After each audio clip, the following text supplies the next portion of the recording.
नमस्कार दोस्तों, स्वागत है आप सभी का वापस से मेरे YouTube चैनल पे। और जो पोल चला, मैं आज जिस शायर की बात करने जा रहा हूं उसके बारे में कहना इतना कठिन है कि हुकूमत उसको कई बार जेल में डाल चुकी। हुकूमत से वो कभी डरे नहीं। हुकूमत को उन्होंने आईना दिखाया कि मानवता और मानवीकरण इस तरह से चलता है।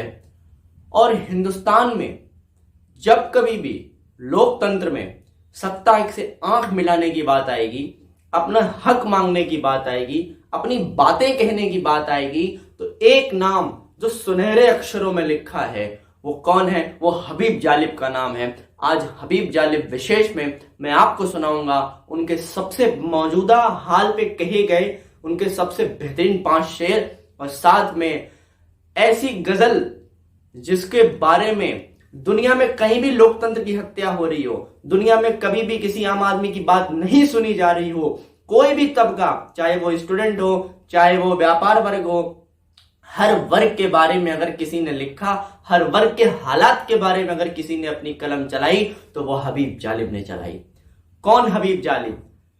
आज मैं आपको एक चीज क्लियर कर दूं कि ये हबीब जालिब पाकिस्तान के शायर हैं। कुछ लोग देख के बुरा मान सकते हैं, लेकिन मैं इतना कहूंगा कि गंगा और जमुना के बीच कितनी भी बाढ़ आ गई हो, रावी के दोनों किनारों पर कांटों की बाढ़ लगा दीजिए। शब्दों की दुनिया में कोई भी मोहतरम अभी तक कोई लकीर नहीं खींच पाया है, कोई भी रेड क्लिफ ले रेखा भारत और भारत के बाहर हिंदी या उर्दू शायरी या जबान को समझने वालों के बीच कभी कोई दरार नहीं ला सकती, कभी कोई विभेद नहीं ला सकती। तो हबीब जालिब हो कहीं के भी, रहे हो कहीं के भी, उन्होंने जन्म कहां लिया वो आपका महत्वपूर्ण नहीं है, आपने काम क्या किया वो आपका महत्वपूर्ण है। जैसे कि भगत सिंह, आपका जीवन क्या है? आपने बेवजह, उर्मिलेश जी का एक शेर याद आ गया कि बेवजह दिल पे न कोई बोझ भारी रखिए, जिंदगी जंग है इस जंग को जारी रखिए, कितने दिन जिंदा रहे इसकी ना गिनती कीजिए, किस तरह जिंदा रहे इसकी शुमारी रखिए। तो ये उर्मिलेश जी थे। हबीब जालिब के बारे में मैं क्या कहूं, सिर्फ इतना कह सकते हैं कि और सब भूल गए हरफे सदाकत लिखना, और सब भूल गए हरफे सदाकत लिखना, रह गया हमारा काम ही बस बगावत लिखना। बगावत विरोध में नहीं, अपना हक मनवाने के लिए। तुमसे पहले वो जो एक यहां ताकत नशी था, सत्ता को ललकार रहे कि तुमसे पहले यहां जो एक ताकत नशी था उसको भी अपने खुदा होने पे इतना यकीन था। ये थे हबीब जालिब। हबीब जालिब की एक गजल के मैं आपको कुछ शेर सुनाता हूं, सुनिए कि कहां कातिल बदलते हैं, कहां कातिल बदलते हैं, फकत चेहरे बदलते हैं। सत्ता सियासत को लहू पीने की लत है, वरना मुल्क में सब खैरियत है। तो यहां कातिल बदलते हैं, फकत चेहरे बदलते हैं, अजब अपना सफर है, फासले भी साथ चलते हैं। जो आज के समय में हम देख सकते हैं जीडीपी का जो हाल है और उच्च वर्ग और निम्न वर्ग के बीच जो फासला है, ये हम तय नहीं करना चाहते। हबीब जालिब ने कहा कि नहीं, इसको तय कीजिए। दोस्तों, तय क्यों करना है? अपर क्लास, उच्च वर्ग जो है उसको इसी चीज की जरूरत नहीं है, जैसे चल रहा है चल रहा है। मिडिल क्लास के पास फुर्सत नहीं है कि उसको आगे आना है, और जो निम्न वर्ग है, दबा कुचला वर्ग है, उसको पास हिम्मत नहीं है, वो उनके पास संगठन नहीं है। तो ये वक्त है हमें एक साथ आने का।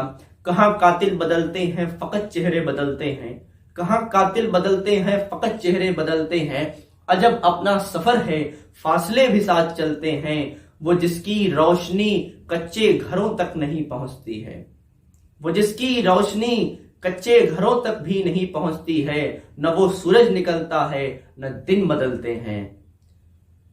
तहजीब हाफी याद आते हैं कि उन्होंने बहुत ही मार्मिक शेर लिखा कि गलत निकले सब अंदाजे हमारे, दिन आए नहीं लौट के अच्छे हमारे। ये थे तहजीब हाफी। गलत निकले सब अंदाजे हमारे, दिन आए नहीं लौट के अच्छे हमारे। हम चलते हैं वापस हबीब जालिब की ओर। कहां कातिल बदलते हैं, फकत चेहरे बदलते हैं, अजब अपना सफर है, फासले भी साथ चलते हैं, वो जिसकी रोशनी कच्चे मकानों तक भी नहीं पहुंचती है। न तो सूरज निकलता है न दिन बदलते हैं। हम अहले दर्द ने ये सजा दिया या फिर पा लिया जालिब। हम अहले दर्द ने ये सजा दिया या पा लिया जालिब। नाम अपना प्रयोग किया। हमें अहले दर्द ने ये सजा दिया या पा लिया जालिब कि दीप ऊंचे मकानों में हमारे क्यों जलते हैं। ये हैं हबीब जालिब। हमारी प्रवृत्ति और हमारी प्रकृति दो अलग अलग चीजें हैं। अगर देखा जाए कि आंसू और वोट, अभी बंगाल चुनाव है, अगर दबे कुचले वर्ग ये सोचते हैं कि उनके पास शक्ति नहीं है या उनके पास क्षमता नहीं है, उनके पास अधिकार नहीं है, तो मैं आपको एक शेर देता हूं, आप उसको अपने साथ रखिए और अपने आप को इस गरिमामय लोकतंत्र का ऐसा हिस्सा मानिए जिसकी पगडंडी पे चले बिना सड़क कभी राजमार्ग नहीं हो सकती, संसद और विधानसभा तक का रास्ता नहीं तय कर सकते ये नेता। मैं आपको बोल रहा हूं कि आप अपने आप को वंचित मत समझिए।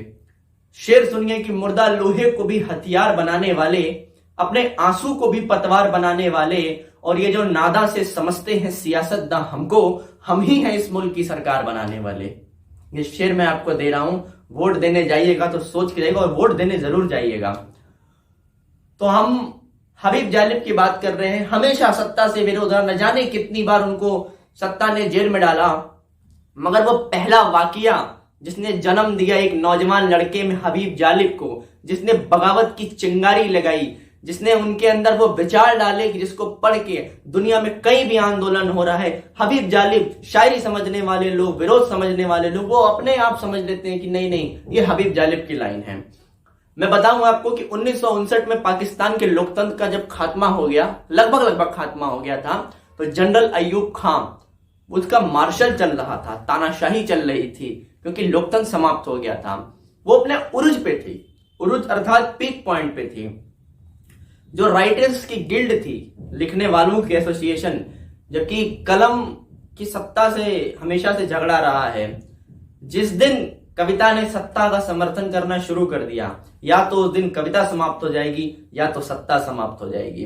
कविता का काम ही है आईना दिखाना। हमारे यहाँ दिनकर जी ने भी, जिनकी श्रृंखला हम चल रहे हैं, आजकल हमारी श्रृंखला चल रही है रश्मि रति, वो उसमें दिनकर जी ने भी नेहरू जी को कई बार आईना दिखाया था।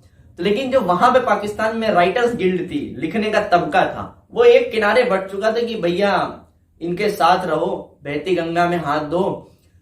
तो रेडियो समाचार पे सुबह सुबह एक मुशायरा हुआ, तो सभी ने, किसी की वाहवाही की, किसी ने प्रकृति का वाहवाही की, ऐसे ऐसे सबने किया। मगर रावलपिंडी में एक मुशायरा हुआ, एक नौजवान हमारे आपकी उम्र का, उसने अफसरों की जो दिशा निर्देश से उसको एक किनारे किया, उनके ऑर्डर्स को एक किनारे किया और जाके ऐसा शेर पढ़ दिया, ऐसी कविता पढ़ दी जिसने दहशत के आलम को बयां कर दिया। हड़कंप मच गया स्टेशन में, अफसरों के पसीने छूट गए कि ये कौन बच्चा आ गया जिसको इतना भी डर नहीं है। और मैं अब आपको सुनाता हूं वो गजल जिसके बिना हबीब जालिब अधूरे हैं और जो हबीब जालिब के बिना अधूरी है। मैंने पोल चलाया था कि इसको गा के सुनाना है या फिर सिर्फ नरेट करना है, तो 53% वोट आया है कि नहीं गा के सुनाना है। मेरी आवाज उतनी अच्छी नहीं है, इसके बावजूद मैं गाता नहीं हूं, लेकिन स्वीकार कर लीजिएगा। अच्छा लगे तो प्लीज लाइक, शेयर और सब्सक्राइब कीजिएगा। तो चलिए सुनते हैं हबीब जालिब की सबसे मशहूर नज़्म दस्तूर। इस नज़्म का नाम है दस्तूर। सुनिएगा कि दीप जिसका मोहल्लात में ही जले, कहीं भी आना, अभी जेएनयू में जब हुआ था तो बच्चे ये गा रहे थे कि दीप जिसका मोहल्लात में ही जले, चंद लोगों की खुशियों को लेकर चले, वो जो साए में हर मसलिहत के पले, वो जो साए में हर मसलहत के पले, ऐसे दस्तूर को सुबह बेनूर को मैं नहीं जानता, मैं नहीं मानता। अगला बंद कि मैं ही खाहिफ नहीं तख्तेदार से। तख्तेदार मतलब फांसी का फंदा, मुझे फांसी के फंदे से भी डर नहीं लगता। कि मैं ही खाहिफ नहीं तख्तेदार से, मैं भी मंसूर हूं कह दो अगयार से। क्यों डराते हो जिंदा की दीवार से, क्यों डराते हो, नहीं डर लगना चाहिए। क्यों डराते हो जिंदा की दीवार से, जुल्म की बात को जहल की रात को मैं नहीं मानता, मैं नहीं जानता। फूल शाखों पे खिलने लगे तुम कहो, जाम रिंदों को मिलने लगे तुम कहो। फूल शाखों पे खिलने लगे तुम कहो, जाम रिंदों पे मिलने लगे तुम कहो। चाक सीनों के सिलने लगे तुम कहो, चाक सीनों के सिलने लगे तुम कहो। इस खुले झूठ को जहल की लूट को मैं नहीं मानता, मैं नहीं जानता। अब सत्ता को आंख क्या दिखाई कि तुमने लूटा है सदियों हमारा सुकून, तुमने लूटा है सदियों हमारा सुकून। चंद लोगों की गलियों को लेकर फुसूं, तुमने लूटा है सदियों हमारा सुकून। अब न हम पर चलेगा तुम्हारा फुसून।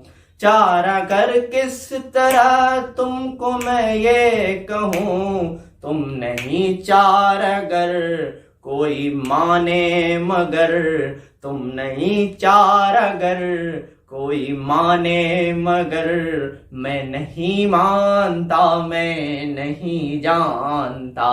दीप जिसका मोहल्लात में ही जले, चंद लोगों की खुशियों को लेकर चले। वो जो साए में हर मसलहत के पले, वो जो साए में हर मसलहत के पले। इस खुले झूठ को जहल की लूट को मैं नहीं मानता, मैं नहीं जानता। तो ये थे हबीब जालिब। मुझे पता है आवाज थोड़ी मेरी खराब है, मगर मुझे पता है कि आप स्वीकार कर लेंगे। आप स्वीकार करिए, जो लोग स्वीकार रहे हो परलोक स्वीकार रहे हैं, उसके बाद मुझे किसी से कोई डर नहीं है। तो पसंद आया हो तो लाइक कीजिए, शेयर कीजिए, कमेंट कीजिए और हबीब जालिब को पढ़ते रहिए। साथ लेके सत्ता से आंख मिलाइए, अपना अधिकार मांगिए। बहुत बहुत शुक्रिया, बहुत बहुत आभार, धन्यवाद।